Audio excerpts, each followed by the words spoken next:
नमस्कार, INA news TV में आपका हार्दिक स्वागत है। मैं हूं आपके साथ नीलम माहिर। रुक करते हैं उत्तर प्रदेश की बड़ी अहम खबरों का।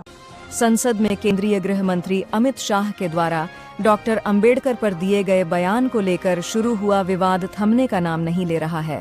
इस मुद्दे को लेकर अब सड़कों पर विरोध प्रदर्शन शुरू हो गया है। जनपद रायबरेली में आज कांग्रेस के नेताओं ने जिलाधिकारी कार्यालय पर धरना प्रदर्शन करते हुए केंद्रीय गृह मंत्री से इस्तीफा की मांग की। मैं पंकज तिवारी, जिला अध्यक्ष रायबरेली कांग्रेस। आज किस बात को लेकर धरना प्रदर्शन कर रहे हैं आप लोग? संसद भवन के अंदर केंद्रीय गृह मंत्री अमित शाह ने बाबा भीमराव अम्बेडकर जी का अपमान किया है। उनको अम्बेडकर जैसे शब्दों से उनको गलत तरीके से पुकारा गया है। उनका भाव अपमान करने का था और उन्होंने ये कहा कि अगर इतनी बार भगवान का नाम ले लिया जाए तो लोगों को स्वर्ग मिल जाए।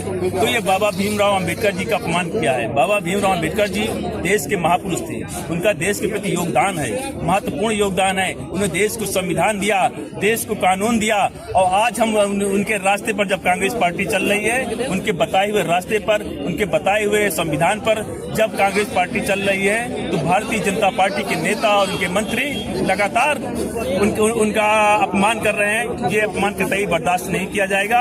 हम अमित शाह से इस्तीफा मांगने के लिए यहाँ पर आए हैं कि इनको तुरंत इस्तीफा दें और इनको सरकार से तुरंत बर्खास्त किया जाए। और मोदी जो इस पर राजनीति कर रहे हैं, ये राजनीति न करें, इनको तुरंत बर्खास्त करें। यदि अगर आप लोगों की मांगे ना पूरी हुई तो कितने दिन तक धरना प्रदर्शन चलेगा? हम लोग जब तक हम लोगों को न्याय नहीं मिल जाता है, गरीब को, वंचित को, मजदूर को, कमजोर वर्ग को, तब तक हम लोग लगातार संघर्ष करेंगे और सड़कों पर उतरेंगे और न्याय उनको मिलेगा। आज राष्ट्रीय नेतृत्व के आह्वान पर, प्रदेश नेतृत्व के आह्वान पर बाबा साहब भीमराव अम्बेडकर का जो अपमान देश के गृह मंत्री ने लोकसभा के अंदर किया था, उसी के लिए एक मार्च निकाला। हम सबने अपने जो कार्यालय तिलक भवन से लेकर के कलेक्ट्रेट परिसर के तक हम लोग ने मार्च निकाला। हम लोगों की एक मांग है कि गृह मंत्री अमित शाह इस्तीफा दें और सार्वजनिक रूप से बाबा साहब भीमराव अम्बेडकर पर की गई अभद्र टिप्पणी को लेकर के माफी मांगे। और ये जब तक वो माफी नहीं मांगते तब तक ये आंदोलन हमारा हम सबका चलता रहेगा।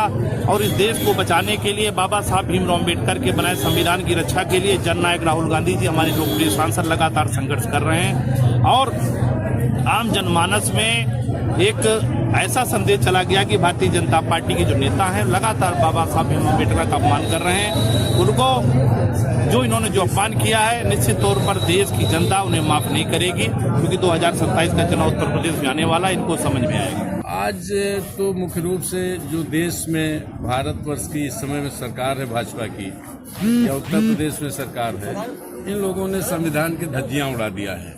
बाबा साहेब भीमराव अम्बेडकर जी ने संविधान सब के साथ मिलकर के बनाया था, जो समिति थी उसके साथ, और उसी से देश चल रहा था। देश की आज़ादी भी तभी से हुई जब हिंदुस्तान का संविधान हिंदुस्तान में लागू हुआ। आज उसी संविधान को भारतीय जनता पार्टी ने उसको तार कर दिया है, जिससे हिंदुस्तान के लोग अपनी सुरक्षा महसूस करते थे। बाबा साहेब के नाम का संसद के अंदर हिंदुस्तान के गृह मंत्री ने बड़ी उपेक्षित ढंग से उनका नाम लिया, जिससे आम जनमानस, कोई इसमें एक वर्ग नहीं है, आम जनमानस जो है इससे बड़ा दुखी हुआ और नाराज हुआ। उसके अंदर एक गुस्सा भरा हुआ है। मेरा नाम है प्रियंका रावत, खीरो कांग्रेस ब्लॉक अध्यक्ष है। आज आप कहाँ आई हैं? आज हम आए हैं, ये जो कांग्रेस पार्टी द्वारा ये जो पैदल मार्च निकाला गया है अमित शाह के विरोध में, जो अमित शाह जी ने बाबा साहब भीमराव अम्बेडकर के लिए जो अपमानजनक टिप्पणी की, उसके और विरोध में ये पैदल मार्च निकाला गया है। की मांगे ये है कि अमित शाह इस्तीफा दें और वो माफी मांगे, पूरे हिंदुस्तान से माफी मांगे।